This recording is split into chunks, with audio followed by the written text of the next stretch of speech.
I say make the art that you want to make. Don't compromise your music. Do what you want to do. And then after that, I will wear a dress. I will dye my hair green. I will be a hoe to sell this thing. And the other thing is I've never, ever gone, wow, I wish I would have rushed that. I'd rather miss an opportunity and come out with a great product. Like right now, the world does not need another good song. And the other thing too is the idea of I'm just going to keep cranking out a bunch of stuff. Please don't. We don't need that. Be great. Be daring. My guest today is the founder of both MusicSupervisor.com and WeGetArtists.com, Barry Coffing. MusicSupervisor.com represents over 20,000 labels, libraries, and music artists for film and TV licensing. Nearly every major film company and TV network uses this software, and as a result, a track they represent is licensed every 72 hours. We Get Artists is an easy way for artists to submit their works to music supervisors. During the interview, we talked about innovative approaches to music licensing, the role of AI in music supervision, his internships and how they lead to career opportunities, the idea behind MusicSupervisor.com, and much more. I spoke with Barry from his office in Houston. Tell me about getting an opera scholarship, because I don't think I've ever talked to anybody that received one of those. Yeah, it was weird. It certainly wasn't my thing. Yeah, I've got a good story about that. Weird. It was a school called Houston Baptist University here in Houston. And they were tied in with the Houston Grand Opera. So they had great opera, department and everything. And I went to the high school for the performing and visual arts. And so, by the time you go to college, they're going, and now we're going to sing in Latin. I'm going, I can sight read in Latin, They cum sanctu spirited me, to death. And so, yeah, I ended up there. And then I ended up losing my scholarship because I was singing in a club and I was a freshman. I was tearing up my voice. And so they said, look, you either quit singing the rock and or roll, or we're going to take your scholarship. And I also got in trouble at music theory too. School and me were not friends. So, Well, but I can only imagine that it was great training that you used later on down the line. Yeah. Well, and the good thing was, as a man, your voice you don't really get your voice till you're 40. And I was never going to be good. I was a lyric baritone, which is ghetto, not low enough to be a bass and certainly not a tenor to make the big money. I did the best thing in the world was getting out of there, cause it was, and I didn't love it, You'd have to love that at a level that I just didn't. It's a serious career choice. Let's put it like that. Women about 28, they're good. They're going to know about where they're going to be. Men, you don't see Pavarotti. None of those guys blew up until they were in their 40s. Really? Yeah. So it's a really scary thing. Nope. Sorry. Your wine's not aging, That's a long time to wait. I mean, I thought rock was hard or the music business in general. Oh, it's still not the music business. Well, I mean, the thing about that, it's like Broadway. The critics can kill you. I don't like a thing where someone on high can decide your fate. I like, give me a good football game. Give me a good, you hate I'm too sexy. Well, number one, I was talking to Ruth McCartney and I was in Munich and they're going, listen to this crap that's on the radio. I'm going, this is terrible. And they were going, oh, it's the biggest thing here. I'm going, it'll never happen in my country. 6 months later, doom, doom, doom. Oh, really? Never?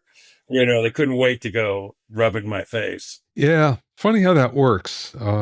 It's happened to us all, I think. Oh, yeah. That'll never work, And then there's the things you get right. That's always fun. Let's talk about MusicSupervisor.com. How did that come about, Barry? I'd been writing songs for film and TV. I worked with Steve Tyrell and Barry Mann at their company. Steve had actually grown up in Houston where I grew up. He came back and my name came up a bunch and he said, well, let's get him out here. And I kind of took a couple trips and each trip I'd put a song in a movie. The first one I had a song in Extremities with Farrah Fawcett. And James Russo, it was his first film, was based on a play. And Steve Tyrell, he was an ex-promo guy. I mean, he's got a singing career now, but he was just crazy. I walked in, yeah, Barry, come on over here. Yeah, I'm here sitting with the director. You got a song? And I pull out one of my DATs, and pop it in. And it's in there for 8 seconds. There's a Porsche pulls up and I had produced my band. And it's you always make it look so, all right, that's perfect. Yeah. I mean, it's one of those, you blink And so I got that in. And then the next one, I had a band called New Toys in Houston, and we were like the coolest guys. We were packing all the rooms, and we started making a record. And I wrote a song called Last Mistake. And it was a Jeff Bridges movie, Jeff Bridges, Roseanne Arquette, Oliver Stone script, but horror, not a good movie. But I got a song in that. The second trip, I'm going, guys, I'm leaving the band. This LA stuff, it's easy, you know. Yeah. And so I ran off and worked with Steve and Barry, you know, and with his Barry is such a cool guy and what a songwriter. And he really only wrote with me once. And about 6 months later, I kind of got everything, and it just changed my writing forever. It's such an impact. I don't know if I'm super stupid or whatever, but like we'd go from the first verse and you do a set of chords, and okay, now we're doing the second verse. I'm changing the chords. I'm going, you can do that? And Barry's like, change keys, chords, anything you want, And so that I really realized it helped me more break rules. And then Steve he got into the supervision stuff a lot. And I ended up, between the stuff he did, I ended up having 200 songs in film and TV. And I started scoring movies, which I'm not really great at, and I would always go, I'm just bored with these pop songs. And then I'd score a movie and it's like, yipe, yipe, I just want to write a song, get me back. And yeah. So I had a career that was really good where I'd do like a TV show, produce a couple records, score a movie, which is really a terrible career path because you're not known for any one thing, ask 4 different people what I do and they get 4 different answers, And I was a pretty strong singer, so I was singing a lot of people's backgrounds and demos and things like that. And long story short, my dad had a stroke, and I had 4 kids, and they kind of didn't, they'd been away from home for a long time. And I was talking to my 9-year-old. I said, hey, I got tickets at the Wilton for Fountains of Wayne. Do you want to go see him? He goes, do you have backstage passes? Because I don't think so. But okay. And both my daughters were getting dating age. So I got to kind of support my family, spend the last years with my dad, ruin my daughter's dating lives. They both went off to college. Don't ask, don't tell. I'm good. Now they're both married, happily married with grandchildren. So I'm going, all great. And my, the 9-year-old went to North Texas and it's really talented. And so it all worked out good. But I was, trying to figure out what I could do. And I came up with the idea of there was a lot of things a lot of software to make, enable me to make music. But when it came down to licensing, I would take over, I wanted to work on cool indie films and they wouldn't have much of a budget. So I'd say, look, I'll score it. I'll be the music editor. I'll be the music supervisor. I'll write songs if you need them, whatever you need. I want to just do the whole thing. And so I said, what if I created software for licensing music? All my friends have songs. I've got songs. And went to some Texas oil men. Yay, Jim Stanka. And, had to have a breakfast or lunch with them. And he goes, well, hell, I like movies and my wife likes movies. Will 50 grand get you started? Yes, sir, it will. I take the money, but I took the money. And he brought in some friends and everything and raised 1.8 million and built 20 years ago, almost to the month. I built musicsupervisor.com, and we now represent about 20,000 labels and libraries from 79 countries. And we're pitching 5,000 to 15,000 songs a month. What I find interesting about it is the website is more towards music supervisors rather than artists, which is kind of like the opposite of what you normally see. What it was is I wanted to focus on supervisors who had a problem, and at the beginning we kind of were going, hey, got music, need music, got music. And it started being really tough to do. So then I split off where I was talking to the bands to we get artists. And so that's where artists go. And then I can talk to them. Hey, here's what I'm doing for you guys. Hey, it's non-exclusive. You can leave anytime. I'm not retitling. I'm not taking any ownership. You hate my guts. You're on a month to month. Tell me to F off, that kind of stuff. It's not exclusive work with 100 other people. We don't care. Everything that I would sign. I also built a lot of tracking. So all of the musicians, every time your song got pitched to a film within 24 hours, there's an email that tells you. We also tell you, we track what we call forwards. And that means that the supervisor downloaded it. and they are not downloading your song to put on their iPhone. They're emailed to the director, they're sent it to the producer, they're trying it to picture, and after that, like the first thing says we did our job. They were looking for your kind of music. I got them to hear it. The second part is your music did its job. You're like in the final cut of acting. If you're the last two actors, you're going to get it because you got the right color eyes, or, oh, we cast somebody that looks like more like the other guy's mom. I'm sorry. It has nothing to do with your talent. Yeah, right. And so we track all that stuff. So it's a lot of those kind of things. I just built something that's very helpful there, and then really helpful from the supervision standpoint, in that it's completely automated. You can log in at midnight as a supervisor and go, what a rock song, mid-tempo with a male vocal. It sounds like that band Oasis from the 1990s. It's kind of sad, but has birthday in the lyric, and I need it in Portuguese, and it's got to have acoustic guitar. Ding, ding, ding. It pops up. We say, what do you want it for? They go, I want foreign theatrical rights, domestic DVD, in context trailer, bing, bing, bing. And it spits out a price. If they say yes, it executes a sync and master license with my signature and sends them a 44 one-way file over the internet. So you do the negotiating as well, Oh, yeah. basically. Yeah. And then if they come back and go, oh, we can't afford that, all of my people can override the robot. It was licensed to WED with Robin Williams, and the supervisor is like late at night, and they'd wanted a Sublime tune. And I think that they just couldn't come to a deal. And she said, and our robot said, hey, $6,000.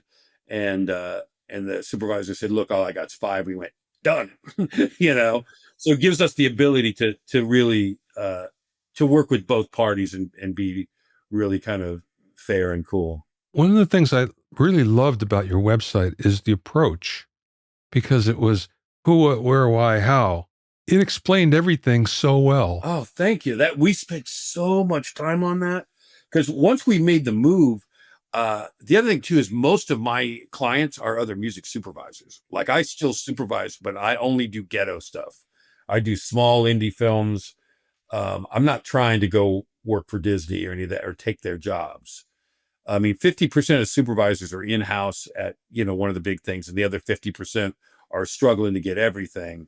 I do the stuff, I have a big internship program. So I treat it like a teaching hospital a little bit, where I'll go and get interns, and it's the internship, the college that I never got to go to, and so I'll go, okay, I'm working on this film. I'm going to do this film. I won't even, like, sometimes they don't have any money for supervision. So I'll supervise for free. And then we get songs licensed in it. So it's not like I'm completely altruistic, but I'll have the students work on it. We usually have about 10 interns that come in from like Berkeley and all these places. And so they want to be music supervisors. So what better way than to learn like that? So I go, I need a song for this scene here. Give me 3 choices, cut it to picture. The director's going to come on next week. You. If you get it in, it's additional music coordination by. If you edit something, additional editing. If we can get it, it's not a problem. If you score a piece, additional score by. So we give them a shot for real. It's like, we're not playing around. Here you go. Yeah, that's very cool. I've always wondered, how does one become a music supervisor? It's the big question. I think it's one of those things you could ask everybody and get a different answer. I mean, there's no, like, now they teach it and all that kind of stuff. It's a little more straightforward. A bunch of, like, I always lose interns and employees because we'll train them up, and then I'll get them a music coordinator job. I'll build them up. And the next thing you know, one of our really great interns that we end up hiring for 2 years, Ashita, she was from Berkeley, and she's now a music coordinator at Paramount. She worked on the last Transformers movie.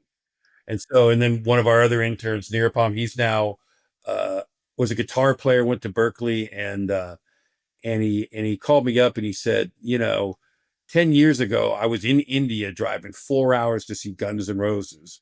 And now I'm working for the management team. And I looked on my phone, and the 2 people I've talked to the most of the last month have been my mom and Slash. And I went, yeah, that's a successful internship program. No kidding. The very cool thing about the business is, I don't know about you, but for me, so many times I grew up listening to someone and wound up meeting them later in life, working with them, and it was always a trip. And the first time that happens, you kind of pinch yourself. You go, is this real? Oh, I mean, and I did pretty good other than the first time. So I was still living in Houston, and Steve Tyrell called up, and he knew I was like a big James Ingram, Michael McDonald fan, all those kind of things. So he's got James over there, and of course he's crazy. Here, I got someone who wants to talk to you, so he hands him phone, and it's James Ingram, and I say, oh, I end up somehow saying, did you like singing with Michael McDonald? And I was like, I'll be there. Oh boy. That was like, so I never did that again, but he would do that kind of stuff because whenever he was producing, he'd bring all these killer guys in. And I worked with him and his wife on a TV series called California Dreams. And the band was Lee Sklar, Mike Landau, and Gary Malaber, who did like all the Steve Miller Band stuff. And Oh yeah, on keyboards, like, could you pick the guy who doesn't belong there, And Lee and those guys, because we had 2 TV shows that got picked up with a bunch of kids who had a band. We had The Heights for Aaron Spelling and California Dreams, and we wrote theme songs for both of them that helped sell the pilots. And we thought, well, they're not both going to get picked up, and then they both did. And so I'm like, I'd co-written a song with those guys called "How Do You Talk to an Angel" for the Heights TV show, and they put it. They put like a minute and a half version all summer in these movie theaters, and no one thought about it. So Capitol in the fall, we're up there actually shooting the show, and they said, why don't we send this thing out to 200 radio stations just to check it out? Well, it goes crazy, and it goes crazy at Z100 in New York, Kiss FM in LA, Eagle in Philly, like 3 of the biggest stations in the United States, and it's screaming up the charts, and they panic.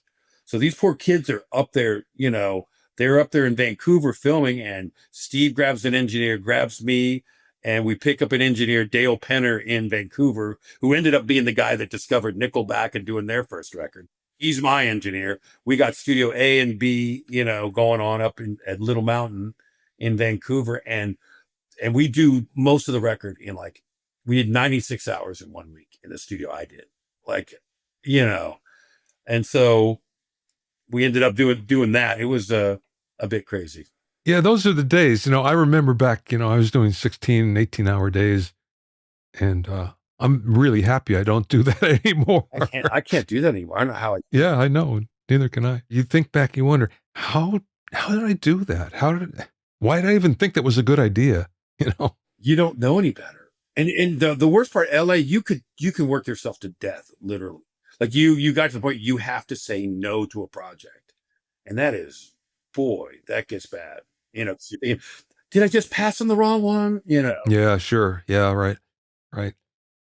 Tell me about how or if AI is affecting what you do. Massively. But not in the ways people think. So I've got a vendor deal with Netflix and Sony, and both of them say I can't have AI, originate material.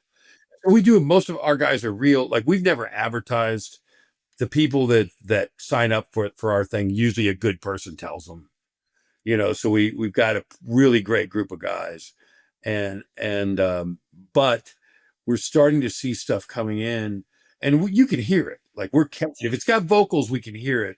And all my guys are music people. I've got people in Europe with a master's, and like, we got serious cool guys, but I don't know if we can keep up. And the software that they have that can detect it, like, we had one group of guys, oh no, we did everything.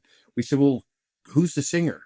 Oh, I don't know. We can't be bothered with that. I'm going, again, you could hear, we get some AI detecting software, and it goes, we do run 5 of their songs through, and they're going, there's less than a 1% chance that any of these 5 songs were done by a human. But as we're trying to find something to put into it, they keep getting better, that all the stuff's getting better, and the software is less reliable. I don't know if we're going to catch up. So the thing I say now is, I did a small movie called The Never List, a $500,000 movie. And I had 19 really cool artists in it, coming of age movie. And one of them was ex-American Idol and a couple Disney kids. And they go to release it during COVID, shut everything down, ruin the theatrical. And so when it goes to video on demand, I get 12 of the bands to do countdown concerts on Instagram. So 2 of them 2 weeks before, and they're going, whoever's got the bigger Instagram numbers invites the other one on, and they do an unplugged masked version of their song. And so we do it 2 weeks before, 4 weeks after, and we drove the video and demand rental where that little movie was by Marvel Movies on Spectrum on the West Coast. So I always tell Wow. people, you can use AI, but how many more people are going to go to your movie? Yeah. How many more people are going to care about your show? I don't think so. There's an FM station I like to listen to. It's a college station out here, and I like it because it's like FM radio of old, where they play a wide variety of genres and eras. And the other day, all of a sudden, they switched to a song, and I started to think, is this AI? I can't tell. And what was scary was either it's something that's programmed up so tightly, and that very well could have been, or it was something that was AI generated. And either way, it's not a good thing because it's sucking the creativity out of real players, I think. And this, coming up doing that hurts when that happens. What made me feel good recently is I heard an AI song that was fantastic. AI singer, AI everything. And it even to the point where each time the verse, the singer would sing it differently, a little higher, a little this. Oh, okay. And Yeah. it felt soulless. There was something, even though technically perfect, I didn't love it. I didn't, and I felt like, whoo, because technically you're going, it's great. I mean, and it was as good as AI could get at this time. And I felt good. That brings up a point, though. Maybe flaws are what we really need in music, keeping the mistakes in, because that actually proves that you're a real human. Well, let's get to then every 70s record as it speeds up at the end. Yes, right. Turn the click off. Oh, turn it back on. No, there was no click. There's a little bit of that, and yeah, I mean, I don't know. I don't have the technically, perfect is perfect, but yeah, there's something soulless about it that it felt, and again, how many times is there, oh, don't play that chord. Well, hang on a minute. Hang on, Yeah. there's things you go, wow, that was an accident, but I love it. You were talking about working with Barry Mann before, and that how in the second verse you changed the chords. I mean, that would never happen with AI. No, they'd go, you can't do that. Yeah. Yeah. And it's like, yeah, that way. And I was a little bit like that. It made me think, I think a lot of things are thinking different. It made me go, and with songwriting, I've written songs every way. Give me a lyric, do this. I can start with anything. I'm good at both. But the thing I started doing now a lot is writing a song like you hear it. Like, I'm not like I could miss you, but you never leave. Now let's write this song. I was never that kind of a songwriter. So now I started getting to the thing where I'd get the intro and here's the first verse and there's the B section. What's it called? I don't know yet. And so that's more of a without a net or like 12 tone writing when you're doing stuff and you're not really bound to keys as much, in the scoring. There's a bunch of a bag of tricks that you can do. I'm not like a great guy at that, but a little bit of that, you could do some fun stuff. One of the things that I've always noticed with professional songwriters, and these are songwriters that do this for a living, they do it every day, all day long.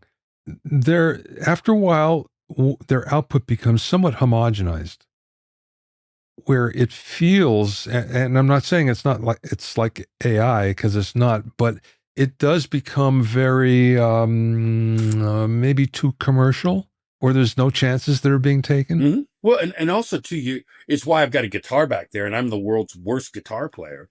But sometimes your hands just do that; they get into habits. Oh yeah, I'll go to here to there to there, or you end up being so cute. Like on my record, I put one of my songs in 5 keys, and it was like just I suffer. My wife called me a music snob, but it was like I was definitely trying to impress my friends. So it'd be like, and it won't ever happen again. And the chords, it made sense if you had the chords, but why would you do that? Because I could, I mean, but I look back at that and go, oh, yeah, young Barry, what did you do? So let's talk about We Get Artists. So We Get Artists is the face the music supervisor thing where all the bands can sign up so they can go there. It's they can sign up. It's non-exclusive. Upload whatever you want to do. We'll pitch it. That's all. It's pretty straightforward if you go there. We don't charge anything for people to sign up. We get paid what you get paid. So it's a really very, very pro artist thing. I'm really excited about that. We just put two things in White Lotus. I mean, we're getting people placed. I mean, it's brutal. It takes 500 to 1,000 songs heard by the supervisors to get one placement. It's brutal. And we got a whole team in LA. We got robots. We got a team in Europe. I mean, we're working our butts off. Has it always been like that, Barry? Yes. Not with if you're got an inside track, like when I was working for Barry and Steve, we have job. So that was a completely different thing. Yeah. But if you're just cold pitching, and what we're doing is we place a lot of vintage stuff. There's a guy, Buddy Resnick, who's really cool. He lives in Florida, but from the East Coast. So he went and signs a bunch of these bands, like buys masters out of, studios and this and that and the other. Like he's got a band called the Clickettes, and it's the lead singer of the Shirelles before she was in the Shirelles. And so we put one of his songs in Green Book that won the Academy Award. And he's got all these they're great records that the band never made it, but they were recorded at the same time. They got that feeling. So it's exciting. It's like going into like an archaeological dig and finding, a lost something. I remember talking to someone, I guess it was a publisher, who was telling me about how one of the most successful things that he did was done on an iPhone.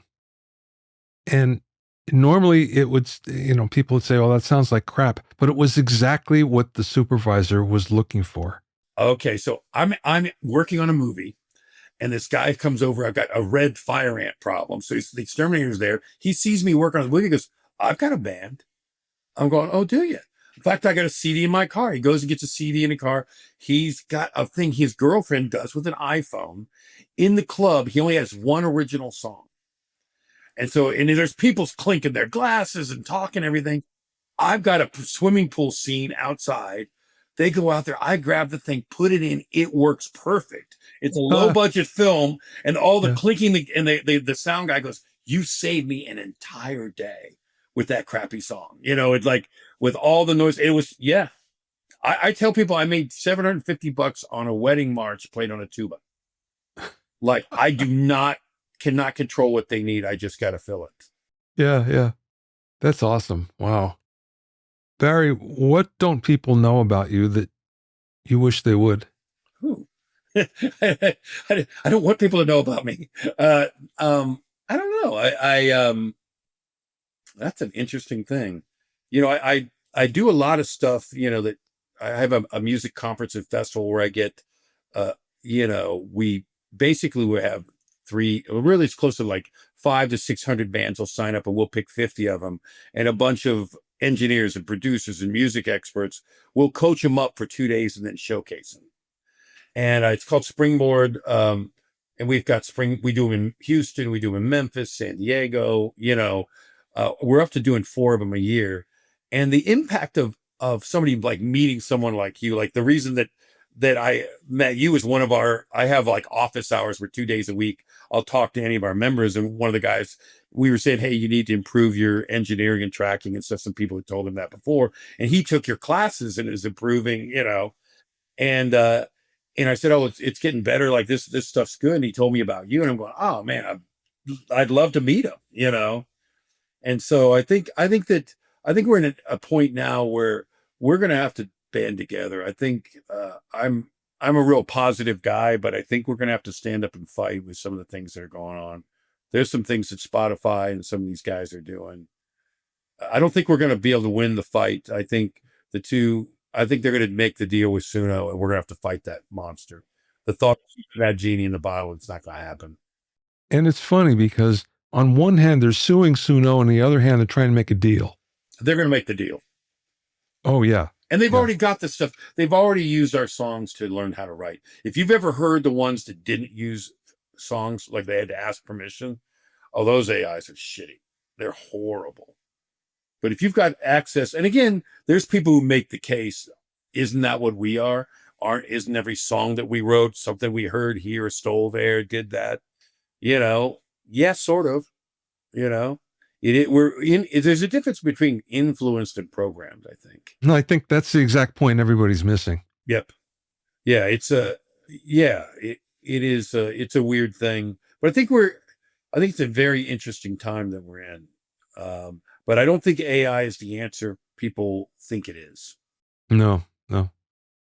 I'll tell you where it's good, where it's very pointed and focused. In music production, for instance, it's great. Noise reduction tools are fantastic. Stem separation is fantastic. I mean, there are some really good tools, but again, it's very narrow, very focused. It's machine learning as opposed to large language models, which makes a big difference. And I have no problem with any of that because it's only helping us and making things go better, faster. Well, the other guy, I was talking to a friend of mine, and there's some new software where where you can go, I've got an acoustic guitar. This is this track. I'm putting it in this mix. Can you give me 3 or 4 EQ choices to I know I want to get it in there, but I'm struggling to find the place. And so that's kind of an interesting thing. My son-in-law does video editing, and you can take something and go take what we're doing here and go, you know what? Give me magic hour. Give me 5 o'clock, the sun setting. And I mean, it dials up the numbers right then, you know.